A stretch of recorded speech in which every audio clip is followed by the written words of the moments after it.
Bonjour à tous et bienvenue à ce podcast d'aujourd'hui. Nous sommes en compagnie d'un invité qui a un parcours inspirant. Le parcours de M.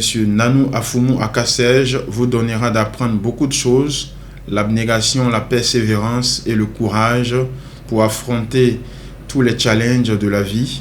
Et nous sommes avec lui pour ce podcast. Vous n'aurez pas à vous ennuyer, vous aurez beaucoup à apprendre. Prenez vos blocs-notes pour noter tout ce qu'il y aura d'important, tout ce qui se dira d'important pendant ce podcast. Comfort Talk, le podcast qui raconte le parcours extraordinaire des personnes ordinaires. Installez-vous et on est parti.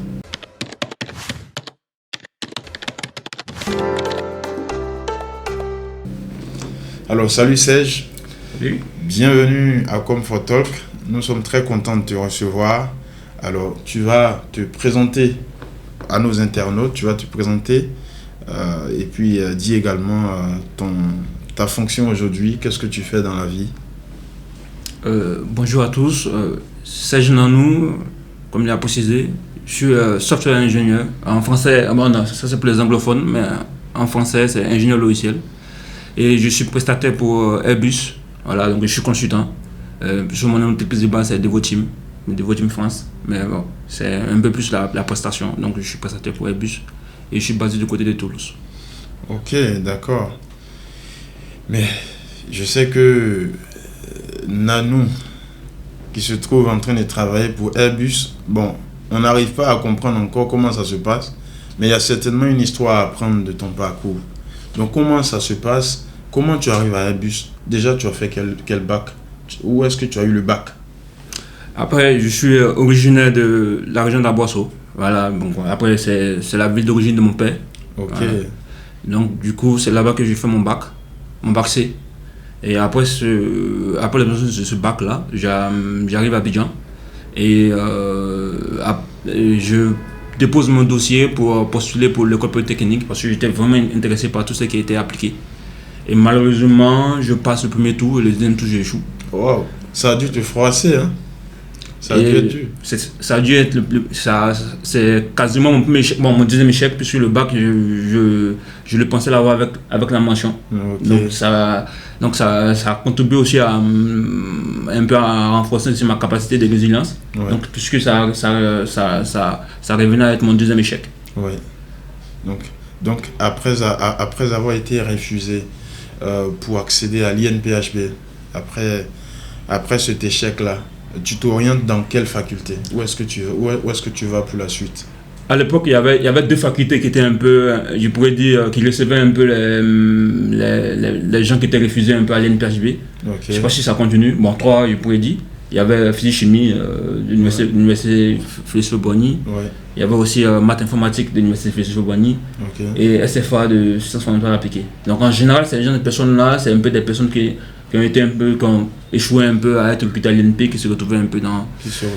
Un peu là. Mais moi, j'avais postulé pour l'UFM maths informatique, j'avais été accepté. Mais j'ai préféré choisir les sciences fondamentales appliquées parce que c'était assez large. Ouais. Et c'était pas prédéfini. Ouais. Parce que c'était un gros bloc.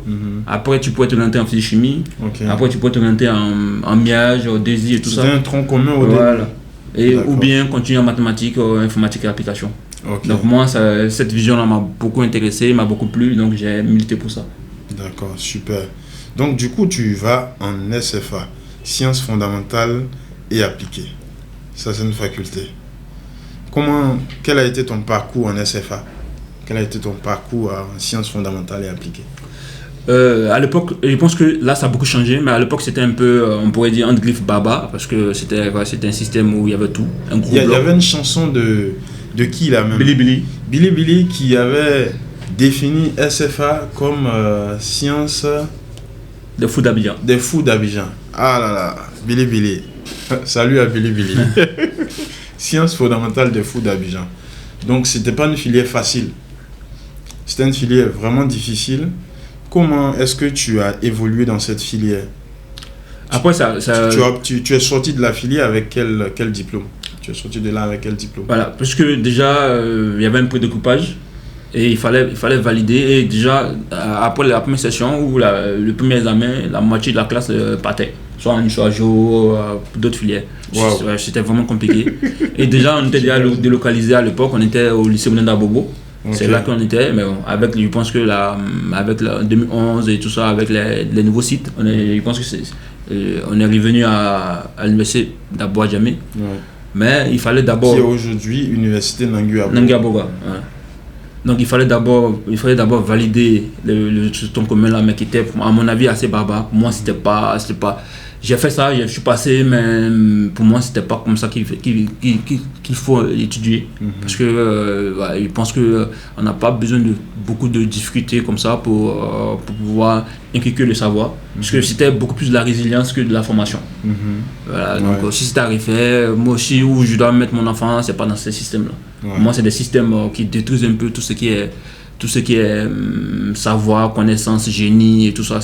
Voilà, pour moi c'est pas comme ça qu'il faut former. Donc après ce parcours là, après cette première année là, voilà, qui a été très dur, c'est-à-dire qu'on était à, je pense, à 17% de taux de réussite. Voilà. Pour des gens qui étaient brillants au bac, qui se retrouvent là à 17% de réussite. Voilà. Donc du coup il a fallu choisir les filières. À l'époque il y avait 3 filières: mathématiques, informatique et application. Ensuite, il y avait physique-chimie, TCSM, quand ils appellent ça TCSM. Et il y avait aussi la filière MIAGE. Bon, nous autres, on a préféré continuer un peu dans la filière mathématiques, informatique et application. Et après ça, on a continué. Et bon, il y a eu la crise qui est arrivée. Je pense que la crise est arrivée quand on était en 2e ou 3e année. Et donc, il a fallu interrompre les études pendant 2 ans. Donc, pendant 2 ans, on se promenait à Abidjan, sans ceux qui pouvaient passer des concours et tout ça. Après, quand tu finis en SFA, tu sors de SFA avec un master. Et puis tu vas où ensuite, par la suite? Ou bien tu vas directement en France? Après avoir fini SFA, je suis sorti de SFA avec une maîtrise en mathématiques. Une maîtrise en mathématiques appliquées. En mathématiques appliquées. Et moi, j'étais beaucoup plus intéressé par la probabilité. Et aussi, j'ai toujours nourri cette veine-là de pouvoir aller un peu à la source. Parce que bon, même à la source un peu des mathématiques en Côte d'Ivoire, on peut tout dire, mais bon, maths informatique reste un peu la référence en Côte d'Ivoire, parce que c'est un peu une filière qui existe depuis quasiment 50 ans ou 60 ans. Donc j'ai voulu un peu côtoyer un peu cet univers-là. Pour moi c'était challengeant. Donc tu vas à l'université de Cocody, à la faculté de mathématiques informatiques, pour faire mon 2A, qui est aujourd'hui Master 2 en probabilité statistique. D'accord. Donc tu fais un 2A qui aujourd'hui est un Master 2 en probabilité statistique. Voilà. Et puis après quoi? Quelle est la suite? Tu te retrouves en France? Après ça, initialement, je partais en France dans l'optique de peut-être faire une thèse, un peu plus continuer, un peu plus dans tout ce domaine-là. Mais quand je suis arrivé, j'ai vu un peu la thématique et j'ai été intéressé par l'informatique. Donc le mathématicien que tu étais, tu partais en France pour faire une thèse en mathématiques. Toi, je pense que tu as beaucoup aimé les maths. Tu as fait les maths, série C, tu allais faire les maths à l'université. Et là encore, tu allais faire les maths encore 2A. Tu arrives en France, tu veux faire encore mathématiques. Et finalement, qu'est-ce qui a changé? Qu'est-ce qui t'a poussé à changer ce choix? Parce qu'on avait toujours, même en maths informatique ou en SFA, on a toujours un bloc informatique. C'est-à-dire que bon, on fait 90% de maths, mais il y a toujours 10% d'informatique. Et on a des amis qu'on côtoyait. Du coup, les matières comme l'algorithme, les langages de programmation. Donc en plus des mathématiques, vous faisiez toujours l'informatique. Voilà. Super. Et aussi une anecdote peut-être que les gens ne le savent pas, c'est que les mathématiques ne sont pas tellement éloigné de l'informatique. Je peux dire même que c'est la base de l'informatique. D'accord. Donc quand tu as une capacité mathématique avancée, je peux dire que tu es polyvalent, intégré n'importe quel domaine. Et ça, c'est un avantage colossal qu'offre les mathématiques. Donc aujourd'hui, c'est un message que je souhaiterais lancer à ceux qui veulent se reconvertir dans d'autres domaines. D'accord. Pour des gens qui font les mathématiques aujourd'hui, faire l'informatique sera très facile pour eux. Pour pouvoir se reconvertir dans cette discipline-là. Super. Donc, en tant que titulaire d'un 2A en probabilité statistique, tu arrives en France et tu décides de faire l'informatique. tu commences à étudier quel pan de l'informatique? Je continue avec un master en mathématiques, mais beaucoup plus orienté informatique. Ok. Voilà.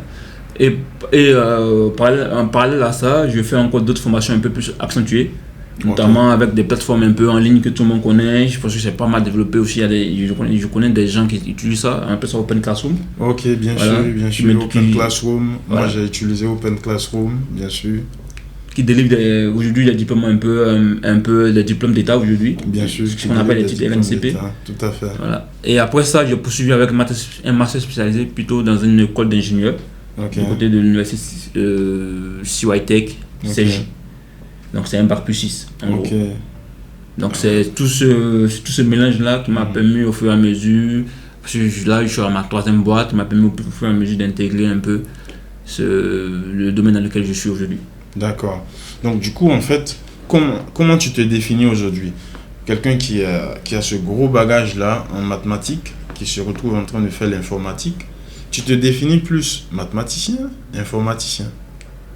Je pourrais pas me définir. Bon, après, j'ai pas mal d'amis qui me dit moi je ressemble un peu à MacGyver. Voilà.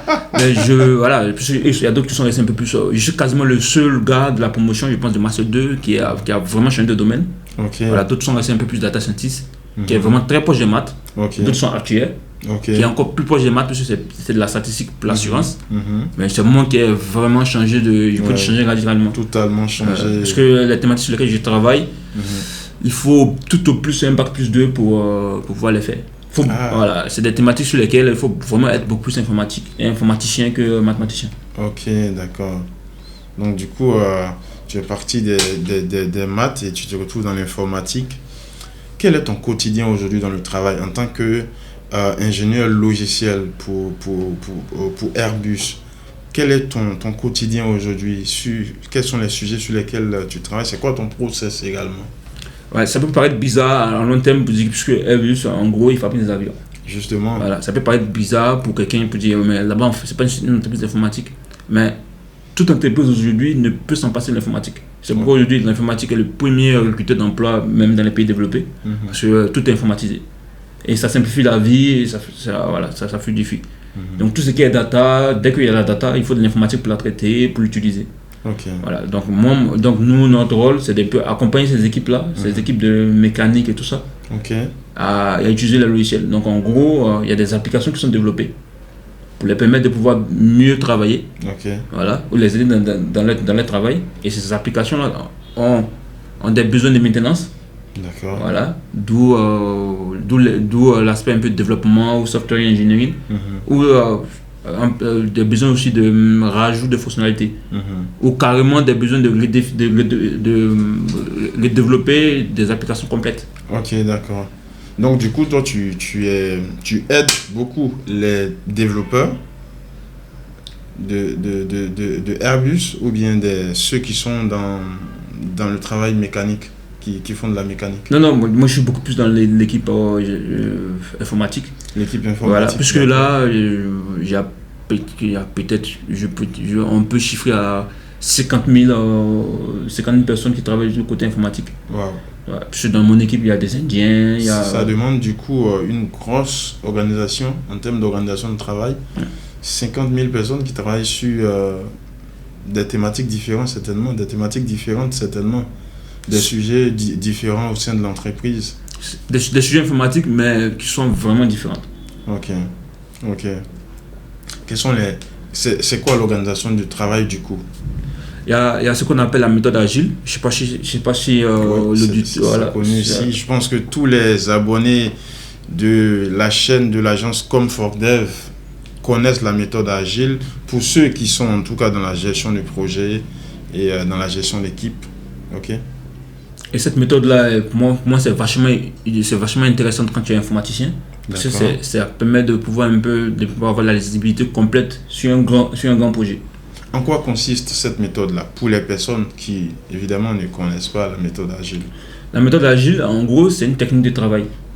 Et dans l'agilité, il y a encore des sous-méthodes. Il y a ce qu'on appelle le Kanban. D'accord. Et il y a ce qu'on appelle... en fait, si tu veux, l'agilité, c'est un peu plus un paradigme opposé au cycle V. C'est-à-dire qu'un projet il est conçu sur un délai et dès qu'il est fini, on le range ou on le déploie ou on le finalise. Alors que l'agilité te permet aujourd'hui d'évoluer non seulement avec le cahier des charges, le cahier des charges évolue au fur et à mesure que l'application vit. D'accord. Voilà, donc du coup, à la fin, on a un produit, ça c'est un exemple concret qui fait qu'aujourd'hui l'agilité s'est imposée. À la fin, on a un produit qui répond beaucoup plus aux besoins qu'une méthode V. Parce qu'une méthode V, dès qu'on a fait le cahier des charges, on ne rajoute plus une ligne. Ah d'accord. Donc d'où le nom agilité. Agilité, ok. Parce qu'on peut manipuler. On reste en fait flexible dans la manière de fonctionner, dans la manière de travailler sur le projet également. Donc par exemple, au début on a dit qu'on aurait besoin de 5 personnes pour développer le produit. Bien sûr. Avec la méthode V, c'est 5 personnes jusqu'à la fin du produit. Oui. Alors qu'on peut avoir un choc de budget. Et dès qu'on a un choc de budget, on doit réduire le budget. Oui. Avec la méthode V, c'est impossible. Oui. Donc du coup, on sort endetté. Voilà. On ressort de là endetté. Oui. Avec l'agilité, on peut modifier un peu. On se dit, bon, si on prend 5 développeurs au lieu de 3, le projet va beaucoup plus durer. Mais ce n'est pas un problème parce qu'on n'a pas le moyen pour payer 5 développeurs aujourd'hui parce qu'on a des soucis de trésorerie. Oui. Donc on change un peu et on allonge les délais. Super. Très bien. Alors, après avoir commencé le travail chez Airbus, c'est clair que tu as plus d'aisance aujourd'hui, tu es mieux installé en France. Et est-ce que tu penses à revenir un jour en Côte d'Ivoire, puisque tu es ivoirien, diplômé en France, tu décides de t'installer en France, famille, maison et tout installé. Est-ce qu'un jour tu penses à revenir vraiment t'installer en Côte d'Ivoire? Après, c'est une question difficile à répondre parce que nul n'est que je sois. Oui. Ça, voilà. Donc ça, c'est pas faux. Mais le deuxième point aussi à regarder, c'est que, par exemple, quand tu prends un peu tous les serveurs que AWS a, Amazon, c'est le premier provider de fournisseur de cloud dans le monde. Oui. Je pense en Europe, ils sont autour de, 15 ou 20, ou même seulement qu'en France, ils ont 3 ou 4 sites. Okay. En Afrique, ils ont que 1 ou 2. Okay. Donc ça montre un peu le niveau informatique qu'on a sur le continent. Mais et également des opportunités de travail pour des diplômés qui arrivent. Ouais. Des gens qui sont vraiment techniques. Moi, de ce que je connais, de l'expérience que j'ai vue, des questions que j'ai posées, quand les gens reviennent, ils se convertissent un peu beaucoup plus dans le management du projet. Tu vois, parce que tu ne peux pas venir faire du software engineering, assez poussé et tout ça. Et bon, moi, comme de base, je suis un peu plus matheux. Oui. Voilà, donc je peux pas parce que bon, j'ai pas fait une thèse, j'ai juste un master 2, donc je peux pas aussi me définir comme un matheux tout à 100%. Mais bon, c'est un peu ces études-là que j'ai menées. Donc je suis un peu plus proche de la technique. Oui. Voilà, donc comme on dit un peu dans le jargon, je suis un peu un gars qui utilise le maths, qui aime casser un peu plus le fait, que du management et tout ça. Donc pour moi, c'est des opportunités, mais il y a des choses qui se font. Voilà, moi je connais aujourd'hui des personnes qui sont au Canada et tout ça, qui lancent des projets ici, des entreprises ici, pour essayer de parler à ça. Donc il y a ce format-là, il y a le format de revenus totalement, et il y a aussi le format de je suis là, mais je travaille sur des solutions voilà, qui permettent d'améliorer un peu le quotidien de la population ici. Bien sûr, et moi, c'est sur ce deuxième format-là que je m'inscris. Ok, d'accord. Donc tu es plus dans la navette.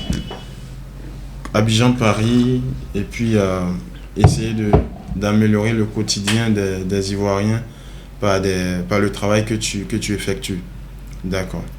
Et quel conseil également tu donnes à tes amis qui sont aussi à la diaspora, qui sont aussi en France, qui sont des Africains, qui ont étudié en France, qui ont étudié en Europe ou aux États-Unis, et qui peuvent venir développer l'Afrique, parce que c'est également une problématique aujourd'hui. La diaspora, la fuite de cerveau, c'est également une problématique pour l'Afrique. Qui va développer l'Afrique si tous ces cerveaux décident de rester en France, décident de rester en Occident et ne reviennent pas en Afrique? Donc, c'est quoi ton avis sur cette question-là? Parce que la réponse tout à l'heure, c'est une réponse assez politicienne. Oui, voilà, on décide de rester en France pour développer le pays en arrière. C'est déjà très bien. C'est déjà très bien et on apprécie beaucoup. Mais c'est quoi ton avis sur la question de la fuite des cerveaux? Ouais. Pour répondre à cette question-là, je vais paraphraser un politicien qui est mort, je ne veux pas dire son nom, mais bon, père son âme, qui disait que pour pouvoir faire la politique, il faut vivre. Donc, donc ces personnes-là, déjà, ils s'exportent. Pourquoi? Parce qu'il n'y a pas le contexte.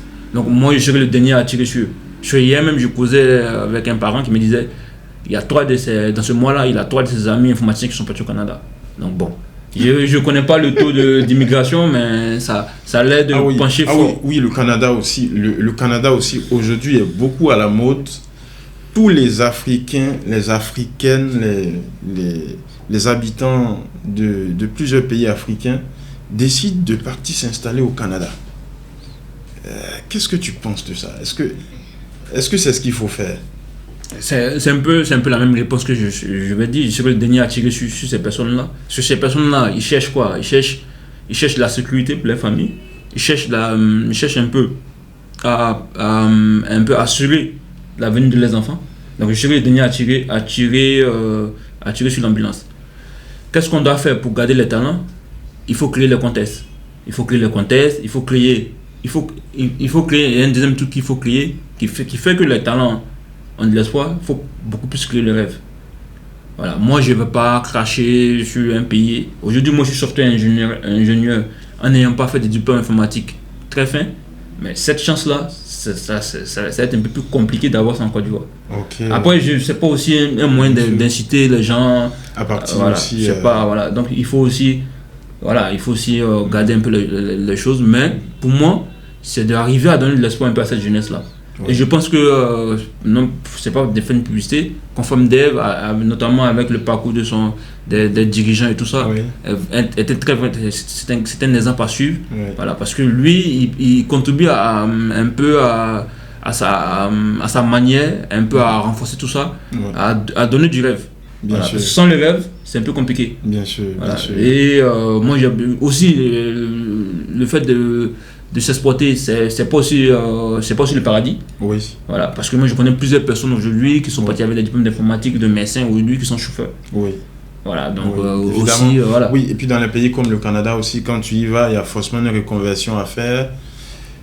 Parfois ils partent d'ici avec des bacs plus 5, mais arriver là-bas, c'est des métiers qu'ils vont embrasser et tout. Bon, ça demande beaucoup de courage aussi. Il y a pas mal, je pense que 60% des Africains ou 70%, ils font quand ils vont, c'est ce qu'on appelle des métiers alimentaires. Ouais. Bon, après, c'est chacun qui voit, mais voilà, c'est d'arriver à avoir du rêve, arriver à travailler. Et aujourd'hui, un peu plus comme je t'ai dit, il y a pas mal de youtubeurs aujourd'hui qui font des vidéos sur comment arriver en Afrique, sur comment faire des trucs. Mais quand tu creuses bien, ces personnes sont basées en France et tout ça. Mais bon, moi, je ne rentre pas trop dans ces détails-là. Voilà, c'est des personnes qui sont basées en France. Qui disent, ouais, mais bon, tu es basé en France. Et qui encouragent les gens à partir en Afrique. Voilà, donc tu as encore des. Voilà. Donc, voilà. Bon, écoutez, nous sommes à Abidjan. L'agence Comfortdev est basée à Abidjan. On vous encourage tous, pour ceux qui souhaitent investir en Afrique, sincèrement, il y a de plus en plus d'opportunités qui se créent en Côte d'Ivoire et dans plusieurs pays africains également. Donc, c'est toujours une bonne décision. Mais après, c'est une décision qui est personnelle. C'est une décision qui demande du courage. Donc, toutes les fois que vous souhaitez prendre cette décision-là, il faut déjà mesurer tous les contours de cette décision avant de s'y engager. Mais c'est une décision qui est très salutaire pour le développement de l'Afrique. Et merci beaucoup également à Serge pour ta contribution. Du coup, comment tu entrevois la technologie? Comment tu entrevois l'avenir de la technologie dans les 5 et les 10 prochaines années à venir avec l'avènement de l'intelligence artificielle? Pour toi qui es vraiment aujourd'hui software ingénieur. Pour moi, tu veux que je parle par rapport à l'Afrique ou... Non, par rapport globalement. Et puis après, tu pourras faire... tu pourras particulariser sur l'Afrique. Oui, pour moi, l'intelligence artificielle est encore au niveau de ce qu'ils appellent en France hype. C'est un peu plus en anglais, c'est un peu plus la mode. Parce qu'on a voulu lancer un peu la voiture autonome. Oui. Et on s'est cassé la figure. Bien sûr. Donc l'intelligence artificielle... Ça fait pas mal d'accidents aux États-Unis. Ça a même tué une dame. Et donc, l'intelligence artificielle, pour moi, c'est pas de l'intelligence. C'est un peu plus que ça pourra jamais remplacer l'homme. Parce que tant qu'il n'a jamais vu le phénomène, il ne saura pas se comporter. Alors que l'homme, lui, il est capable d'adapter un peu, d'améliorer sa manière de voir et tout ça. Oui. Donc pour moi... C'est bien noté. Hein? Voilà. Il ne pourra jamais remplacer l'homme parce que tant qu'il n'a pas encore vu quelque chose, il ne peut pas prendre de décision. Non. Il prend des décisions face à des choses qu'il a déjà rencontrées. Sinon, l'intelligence artificielle ne pourra pas prendre de décision devant, par exemple, si c'est la voiture autonome. Je te prends le cas d'une voiture autonome qui est devant c'est un peu difficile. Il doit ramasser, on va dire, cogner quelque chose et il y a un enfant et puis il y a peut-être quelque chose, je ne sais pas, un vélo. Quelle est la meilleure décision à prendre? Est-ce qu'il faut foncer sur l'enfant ou foncer sur le vélo? Voilà, des choses comme ça. Donc, ça demande quand même toujours de l'apprentissage. Il doit apprendre toujours avant de pouvoir prendre des décisions. Ouais, c'est un peu ça, je peux dire, le plus gros problème aujourd'hui de l'intelligence artificielle. Mais il va forcément remplacer des métiers. Des métiers qu'on appelle des métiers vont disparaître. Ouais, même en informatique. Les métiers mécaniques. Ouais. Oui. Par exemple, comme quel métier par exemple? Je pense que c'est le graphisme qui sera beaucoup plus touché aujourd'hui. Le graphisme est beaucoup touché. Voilà, parce que aujourd'hui tu lui dis génère-moi telle image, tout ça, il te génère des trucs. Bien sûr. Donc par exemple tout ce qui est génération d'images. Donc il y avait des petits métiers, après bon, le graphisme assez poussé ne sera pas touché, le montage des films et tout ça. Mais il y a des petits trucs sur lesquels ils hésitaient. Oui. Où ça sera pas mal touché. Même en software engineering, il y a des trucs, voilà. Donc je pense qu'il va falloir un peu plus pousser un peu plus dans la technologie et être un peu plus peut-être polyvalent sur d'autres domaines. Bien sûr. Ou approfondir son domaine pour pouvoir toujours rester un peu dans la compétition. Oui, et pourquoi pas même apprendre encore l'intelligence artificielle pour les aspects qui concernent son métier. Voilà, parce que par rapport à ce que tu viens de dire, on comprend du coup que tous les aspects mécaniques dans les différents métiers, dans les différents domaines de compétences seront remplacés par l'intelligence artificielle pour pouvoir faire de l'automatisation. Ok, très bien. Aujourd'hui, quel est le commentaire que tu fais de cette citation par rapport à l'argent? On dit souvent que l'argent est un bon serviteur et un mauvais maître. Quel commentaire tu fais? Pour moi, tout se résume à la passion. Tu vois? Il y a un auteur qui disait que ton travail doit être ta passion. Là, en fait, tu vas plus jamais travailler. Parce que quand tu fais ta passion comme travail, tu ne sens pas. Ok. Tu vois? Donc, du coup, si tu aimes l'informatique et que tu fais l'informatique comme travail, tu ne vas pas sentir ça comme métier. D'accord. Donc, c'est après ça. Après, pour moi, l'argent, c'est bien. Mais vivre aussi que pour l'argent, c'est pas trop comme on pourrait dire, c'est pas trop mon dada. Pourquoi? Parce que pour moi, c'est une vie qui n'en vaut pas la peine. Voilà. Pour moi, une vie où on vit que pour l'argent, peut-être d'autres aimeront, parce que l'argent apporte tout ce qui est gloire, tout ça. Et moi, par mon éducation, par les milieux que j'ai côtoyés et tout ça, c'est pas des choses qui m'intéressent. Okay. Voilà, d'autres personnes sont intéressées par ça. Ouais. Voilà, mais non, moi c'est comment faire des choses qui me plaisent. Voilà, et par le cocher, comment apporter de la valeur un peu à la population, à la société. Voilà, quand les choses pourront peut-être s'améliorer ou aller un peu plus de l'avant. C'est un peu cette thématique qui m'intéresse. Donc l'argent c'est bon, mais voilà, donc il faut pouvoir un peu garder un peu plus une ligne un peu plus correcte face à elle, parce que quand tu fais de ça ton Eldorado, ton alpha et ton oméga, en général, c'est pas bon signe. Non seulement pour toi, pour ta famille et pour la société dans laquelle tu vis. Bien sûr. Et tu finis par devenir très cupide en fait. Et la cupidité, on dit souvent que c'est de l'idolâtrie. Ok, très bien. Alors, quel conseil tu as à donner à des jeunes qui veulent embrasser la même carrière que toi? Des jeunes qui veulent également aller étudier en Europe et travailler là-bas et s'installer. Quel conseil tu as à leur donner? Après, le premier point à avoir, c'est d'être sérieux.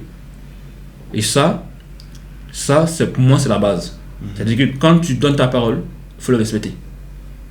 Et ça, partout, et en Europe, c'est quasiment la base je pense que c'est quasiment la base de la société. Et aussi, il faut tout donner. Il faut tout donner dans tout ce que tu entreprends. Et moi, c'est vrai que même là, à Bois-Diamé, au début, ça n'a pas été facile et tout ça. Mais il a fallu se démarquer en faisant quoi? En faisant beaucoup plus d'efforts. Donc il y a ces trois aspects-là. Et aussi ne pas se limiter, dire que non, mes parents sont tel truc, donc je ne peux pas aller étudier à Harvard. Non, tout ça, c'est des limitations que tu as dans ta tête. Ouais, il faut briser les limitations. Voilà. Nous autres, on est partis en Europe en faisant en grande partie, après il y a eu l'aide des parents, mais en grande partie en faisant des cours à domicile, des choses comme ça. Voilà. Mais parle-nous un peu des cours à domicile alors. À l'époque, oui, à l'époque ça donnait, mais je ne sais pas comment est-ce que ça, parce que ça date un peu. Nous, c'était à l'époque, on avait commencé en 2008-2009. Oui. Voilà, donc on a fait 5 ou 6 ans dedans, mais ça donnait un peu plus. Pourquoi? Parce que c'était assez enrichissant. Okay. Et au fur et à mesure, comme je t'ai dit, c'est le sérieux. Tu viens, tu réussis à faire monter un enfant qui était un peu plus en perte de vitesse, tu réussis à le remettre sur le droit chemin. Et voilà, donc, et aussi quand tu fais le cours à domicile, tu n'es pas seulement que là pour enseigner ta matière. Ouais. Parce que le parent, il s'en fout, voilà, lui c'est le résultat l'attend. Et souvent, tu joues beaucoup plus un rôle d'éducateur. Oui. Qu'un rôle de coach, de coach, qu'un rôle de prof de maison ou quoi. Parce que c'est en essayant de stimuler la conscience de l'élève que tu arrives à le remettre sur le droit chemin et que tu arrives à inculquer ton savoir. Oui. Donc pour ceux qui donnent les cours à domicile aujourd'hui et tout ça, c'est un moyen important aussi d'accomplir un peu ses rêves. Moi je connais des amis qui ont fait des vraies formations avec ça. Oui. Voilà, donc ça n'est pas négligé, mais n'oublie pas l'aspect coaching. Ouais. Parce que c'est là que tu pourras au moins ramener l'enfant sur le droit chemin. Ouais. Et ça, voilà, donc toujours quand tu vas vers l'enfant, pas un guine coupé et tout ça, il doit avoir une figure un peu paternelle dans laquelle il se retrouve. Bien sûr. Voilà, et toujours pro, même si c'est en général c'est du bouche à oreille que les contrats sont signés. Bien sûr. Mais il faut toujours garder le professionnalisme dans cette étape-là. Si on ne te paie pas un mois, il ne faut pas faire la bagarre et tout ça. Voilà, c'est de toujours, voilà, même si on ne t'a pas payé un mois, bon, tu vas devant, tu essaies de voir d'autres contrats et tout ça. Bien sûr. Et ça te permet d'accomplir des choses, d'être sérieux, d'avoir des points et surtout. Et bon, nous autres, peut-être qu'on n'a pas pu travailler dedans parce qu'on a une tête dans un peu des défis un peu théoriques. Bien sûr. Mais certaines personnes ont utilisé ça aujourd'hui pour créer des entreprises. Voilà, pour devenir des hommes aujourd'hui. Je me rappelle qu'à l'époque, il y avait des jeunes également qui en faisaient, qui finalement ont créé des entreprises. Et même qui ont même été embauchés par le parent et tout ça. Donc c'est vraiment un truc à ne pas négliger. Voilà. Moi, en gros, avec toutes les personnes que je tourne et tout le monde sait que c'est là qu'a été un peu la base sur laquelle je me suis appuyé pour accomplir mon voyage. Arriver à financer son voyage, ses études en France grâce à des cours à domicile que tu faisais à Abidjan, ça demande du courage. Et quelle anecdote tu peux partager avec nous par rapport à ces cours à domicile que tu faisais et tout? Quelle anecdote tu peux partager avec les internautes qui t'écoutent aujourd'hui? L'anecdote, c'est que souvent aussi, il y a ce point-là. C'est que une petite histoire, quelque chose qui te vient par la tête, voilà, qui t'a beaucoup marqué, un enfant que tu arrivais à coacher, à pousser vers la réussite. J'avais eu, je peux dire ça, c'est un peu beaucoup plus souvent, je peux dire c'est dans tout ce que j'ai fait comme enseignement en Côte d'Ivoire, parce qu'il y a aussi enseigné aussi en France. Ah ouais. En cours particulier avec des structures. Tu as fait ça ici et puis tu vas aller faire ça là-bas encore. Mais là-bas c'est un beaucoup plus situé. Ah c'est bien, c'est mieux structuré. Donc avec Academia, là j'ai été contacté mais j'ai plus trop le temps. Parce que je me consacre beaucoup plus à l'informatique, donc j'ai pas validé ça, mais en gros j'ai travaillé avec un étudiant qui était métis chinois, mais lui, voilà, il fallait tout ce que je venais faire, il fallait que je révise à la maison avant de venir. Waouh. Et voilà, et là c'était donc j'avais 2 heures de cours. Voilà, il y avait 2 heures de cours, mais il fallait que je fasse au moins 1 heure avant de venir. Avant de venir s'asseoir devant lui. Parce que c'est très important. Si avec lui, si tu n'es pas préparé, tu risques de ne pas pouvoir assumer ton rôle de prof de maison. Tu vas taper poteau. Ouais. Tu risques de taper poteau. C'est un peu ça, quoi. Comme on dit à Abidjan. Tu risques de taper poteau. Tu vas lire l'heure. Et ce mec-là, aujourd'hui, lui, il était à Jules Verne et il est aux États-Unis aujourd'hui. Et il continue ses études là-bas. Super. Donc ça. Ouais, c'est l'histoire. Après, ça demande vraiment d'encourager les élèves à étudier également les autres matières que tu n'enseignes pas. Comme tu disais tout à l'heure, ça demande du coaching. Parce qu'enseigner un enfant en mathématiques, il peut réussir en mathématiques, mais ça ne garantit pas qu'il va réussir en français ou en anglais ou en SVT. Il faut également l'encourager. Peut-être même qu'il faut faire son emploi du temps de maison, essayer de l'encadrer, le conseiller pour qu'il étudie les autres matières aussi. C'est là que moi je parlais de sérieux. Oui. Parce que faut pas forcément, on parlait aussi d'argent, faut pas forcément voir l'argent. Oui. Parce que moi, en gros, dans tout ce que moi je faisais, même souvent les gens me disaient, mais tu es bizarre et tout, toi tu as été recruté pour faire les mathématiques, mais tu fais la physique, même l'ECM, moi ça me dérangeait pas. Ouais. Quand je viens, je lui demande, est-ce que tu as un devoir d'ECM, tu as un devoir d'SVT, si tu as un devoir on le fait. Ouais. Donc il faut voir beaucoup plus le service que tu apportes que l'argent qu'on te paye. Ouais. Parce qu'après, derrière, tu as des relations et tu as des personnes aujourd'hui. Moi, bon, après je suis venu, j'ai pas trop le temps. Mais il y a des parents aujourd'hui, si un jour se croisent comme ça, on pourra discuter. Et c'est ça en fait. C'est pas le fait parce que tu as fourni un service de qualité. Donc voilà, c'est pas de voir dans tout ce que tu fais comme service, ne vois jamais l'argent. Oui. Ça demande beaucoup d'humanité en un mot, hein. Beaucoup d'humanité. Mettre l'humain au centre de toutes les actions que tu faisais. Et puis aussi viser toujours la réussite de ces enfants-là. C'est super. C'est super. Alors, on va aborder le dernier pan de notre interview, de notre podcast. Ton mot de fin. Quel est ton mot de fin adressé à cette jeunesse-là, aujourd'hui, qui est en Afrique, qui travaille dans l'informatique? Comment faire pour se démarquer? Quel est ton mot de fin? Ce sera un conseil que tu donnes à la jeunesse qui exerce dans le domaine de l'informatique. Mon mot de fin serait que...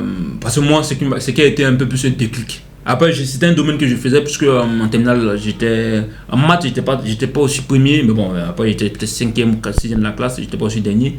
Mais j'arrivais un peu à exceller un peu en philo. En philo, en général, j'occupais un peu plus les premiers et tout ça. D'autres me voyaient en faculté de philo. Ils disent non. Ah ouais. Comme je vais assurer. Après, c'est un griffe. Mais les mathématiques donnent beaucoup plus d'opportunités, même en Europe, bien sûr, que la philosophie. Ouais. Donc, parce que après, tu peux te reconvertir. Il y a d'autres qui ont fait l'NCA aujourd'hui qui sont bien. Bien sûr, bien sûr.